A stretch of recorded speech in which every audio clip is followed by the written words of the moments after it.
Your neighborhood knows where Scott Stringer is. He was hatched to be a politician on the Upper West Side. So the fact is, he has 24-hour everything you can do. And I've seen it work sometimes, not all the time. You just need to be a perpetual hemorrhoid. All these agencies, these elected officials, make their lives miserable. Now, you have neighbors. The police commissioner, Dermot Shea, 73rd between Columbus and Amsterdam. The demonstrators went outside of his house at 2:30 to 3:30 in the morning, right? I think it doesn't mean you have to use those tactics, but you can wait there. You'll know if he's inside because he has a detail. You got to look after, number one, yourself or whoever's with you, because unfortunately, I'd like to be able to say your fellow neighbors would step up, men or women. But it's likely you're going to be on your own, and you can't depend any longer on the police. Right. Question. Yeah, darkness. What is? No communication, no meetings, no consideration for you, the taxpayers, your quality of life, your neighborhood. It was just, hey, this is an executive order. We're in a pandemic situation. I talk, you listen, shut up. That's the way it's going to be. That's un-American. And, you know, without naming particular elected officials of ours in our area, they were enabling this. You would have thought they would have been like out there, yelling, screaming, hollering. Some of them said they weren't even consulted. Others said they were consulted, but they didn't necessarily have a problem with it. Well, I'll tell you what, it's a problem, not just here, wherever it is. So we'll be more than happy to begin the patrols. Right. Any of you, they weren't being taken care of in hospitals or mental health facilities. They didn't have really the kind of shelters that they have now. So again, we had to deal with all of those factors. And we dealt with it as volunteers, partnering up with the communities, getting involved with them. So through all that time, we organized in 13 countries and 130 cities. Same principle, same concept. Volunteerism, no weapons, no special powers, no privileges, but obviously we go into really tough situations. So we're not just see something, say something, because nowadays you see something, who are you going to say anything to? Cops are not responding. Whether you believe they're right for doing that or not right, that's subject to debate. I just know how to deal with them when they're very proactive and when they're inactive, oblivious. I live right over on 87th between Central Park West and Columbus. Obviously, I walk the streets. I'm sure he rides through the streets. He knows exactly what's going on, but for whatever reason, they're just not responding. So I had an opportunity to communicate with some of you who reached out to me. There are some members of the Guardian Angels who patrol downtown, Chinatown, Little Italy, Soho, who have friends up here who had suggested that we need a presence up in this area to deal with the growing problem of the many men who have been brought into the area from shelters who are being housed in hotels. And that's something that I've dealt with for 41 years. I'm the guy who started the Guardian Angels back in 1979 as the night manager at McDonald's in the Bronx. I certainly know how to do more with less, because any of you who were around at that time know that in the late 70s, early 80s, the city was in fiscal crisis. Not because of a pandemic, but because they were just corrupt. Ran out of money, wanted to be bailed out by Washington. Washington said, no, you got to get your house in order. So they defunded everything. They defunded teachers, social work, 13 countries, 130 cities. You go to guardianangels.org and you hit PayPal. So thanks for your no debate. You're right. It was shoved down our throats overnight. And we as taxpayers should be provided due process. And most importantly, because we're claiming now we want this for the police, we want to be able to know the background and records of all the police, good, bad, and ugly. I don't have a problem with that. Transparency. We need to have transparency about Sam Dome, where the money is going. It's our money, not their money, the politicians. And also, who are the men being housed? And especially if they are sexual offenders, which meant that they were originally on the registry, but when all of a sudden they tell you, oh, you're right, but we transfer them out. Where did you transfer them to? How do we do verification? Trust, but verify. That's what you want. I'll trust you in a minute, but I need verification. It's a registered sex offender. Tier 1, Tier 2, Tier 3, they're different levels. Anybody living in this area, because they have to register. And if they don't register with a nearby police department and it's found out, they can be rearrested. How is it you take known sex offenders who should be housed in Ward's Island? That's why it's there. It's not near any schools.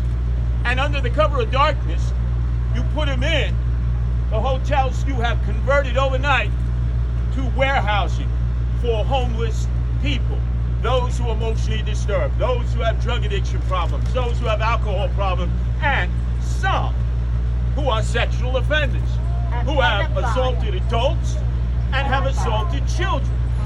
So now today I was outside the Belle Claire and I spoke with a security officer who works in there. I've known for years. He said, Curtis, on the hush hush, mush mush.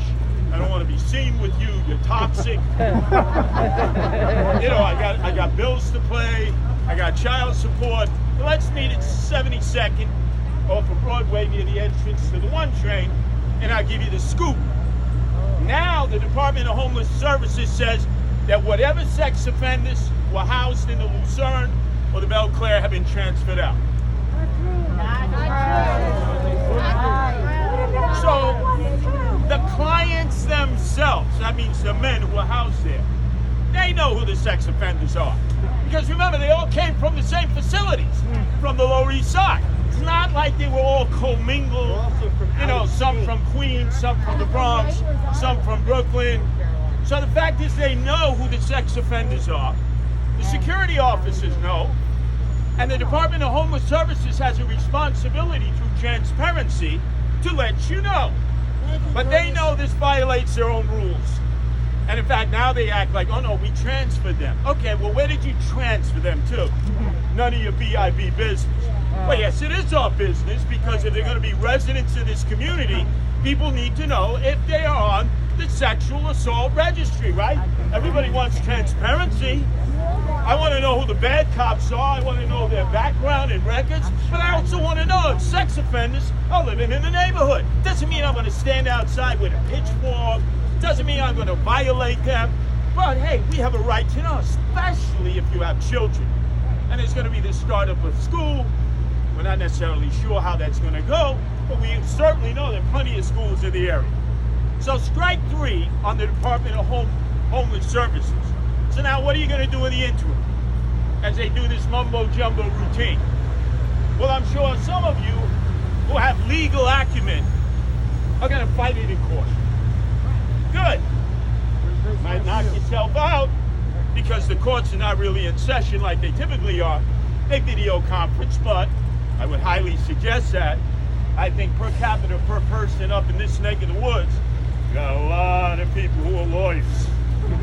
So filing lawsuits would certainly, possibly expedite the situation. When asked, how long will these men be housed in these hotels? Until the pandemic is over. The other day, when Cuomo was asked as governor, well, when do these executive powers cease who were shipped overnight from Lower East Side shelters?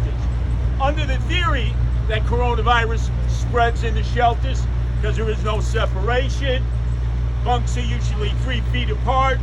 I say to myself, gee, why wasn't that done at the beginning of the pandemic when New York City was the most infected and we had the most deaths? Well, there's a reason. I'll give you a few of them. But the point is, these are men who have been designated to have serious drug and alcohol issues. Now think of it, drug issues. Well, I've spent my life in New York City and there have been drug problems that men and women have had for years. And they might be sent to a residential facility or Phoenix House Daytop Village, Samaritan Village, Odyssey House, and there are others. And I visited a lot of them, and they run pretty darn good programs. The men and women there, they're residents, they live inside the facility, they prepare their own food, they have to do their own maintenance, they learn how to get back, assimilate back into society, and hopefully lose their drug addiction. They do a much better job. Department of Homeless Services only does one thing: warehouse human beings. Yeah.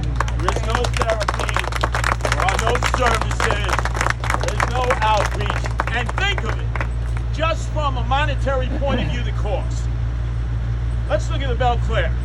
A year ago, I had a guardian angel come in, spend a week with the guardian angels here in New York, because he wanted to sort of upskill his levels. $79 a day. $79 a day at a time before the pandemic, huge demand because we had so many tourists. We didn't have enough supply. So all of a sudden, you would figure they'd be jacking up the prices. $79, that was the bargain basement, no frills price. Now, it's $150 a room, where they had no clients coming in because of the pandemic. You say to yourself, now wait a second. Right, two, right.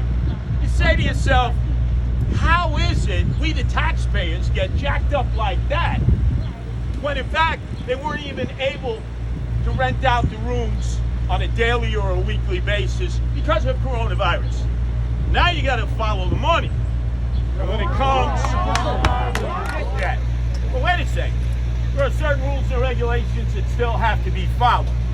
Secondarily, when they defunded the police to the tune of $1 billion, they had a specialized unit that I dealt with for years that goes into the shelters, that works with the private security who are hired, like in Lucerne, it's Arrow, huge corporation.